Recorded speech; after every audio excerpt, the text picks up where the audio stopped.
Lumubog ang barkong iyon at lahat ng pasahero at hindi kayo nagsipat.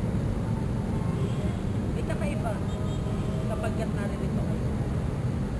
Ang inyong mga kaluluwa ay nanatili samantalang sila'y nakatawid. Kaya kahit Oo. Kung mapapansin ninyo, napakatagal na ninyo rito. Pero minsan, sa hinagap ay hindi nyo naranasan na maggabi.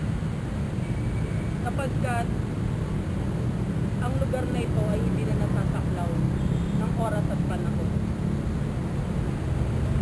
Ang lugar na ito ay nasa pagitan ng buhay at kamatayan. Kayo, wala na kayo sa buhay. Ang inyong mga katawan ay nasa kanilang pamilya. At alam na rin nila ang malagim na sinabi. Pero kayo, nanatili kayo rito dahil sa isang misyon.